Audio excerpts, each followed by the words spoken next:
2011, année des Outre-mer, année censée présenter nos régions comme étant des atouts pour la France et non des handicaps. Année censée nous présenter sous toutes nos valeurs et pas seulement que sur des aspects négatifs comme des velléités récurrentes de rattrapage par rapport à l'Hexagone. Bonjour Marie-Luce Panchard. Bonjour.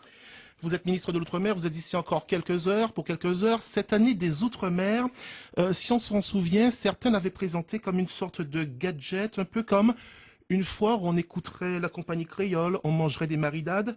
Bref, une carte très doudouiste. Avons-nous échappé à ce cliché selon vous? Vous savez, ça ne correspond pas du tout à la vision que le chef de l'État porte des Outre-mer. C'est peut-être pour cela qu'à un moment donné, on a considéré que Nicolas Sarkozy n'aimait pas l'Outre-mer.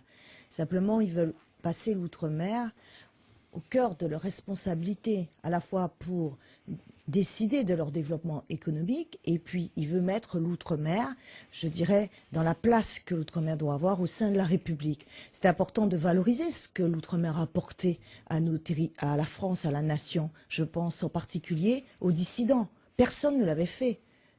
Mitterrand ne l'a pas fait. Jacques Chirac n'a pas été au bout. Je dirais, de ce dossier.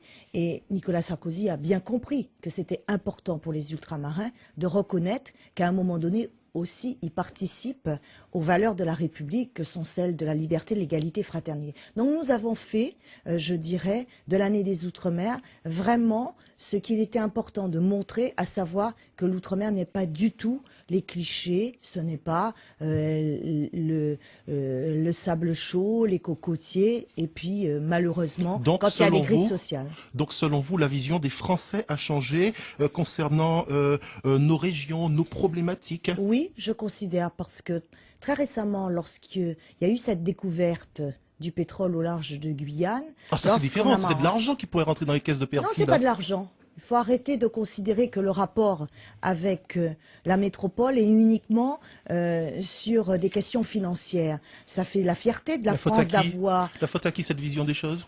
Je dirais que c'est lié à notre histoire. Parce qu'à un moment donné, effectivement, les territoires, du fait de la colonisation, étaient dans un rapport un peu de mercantilisme.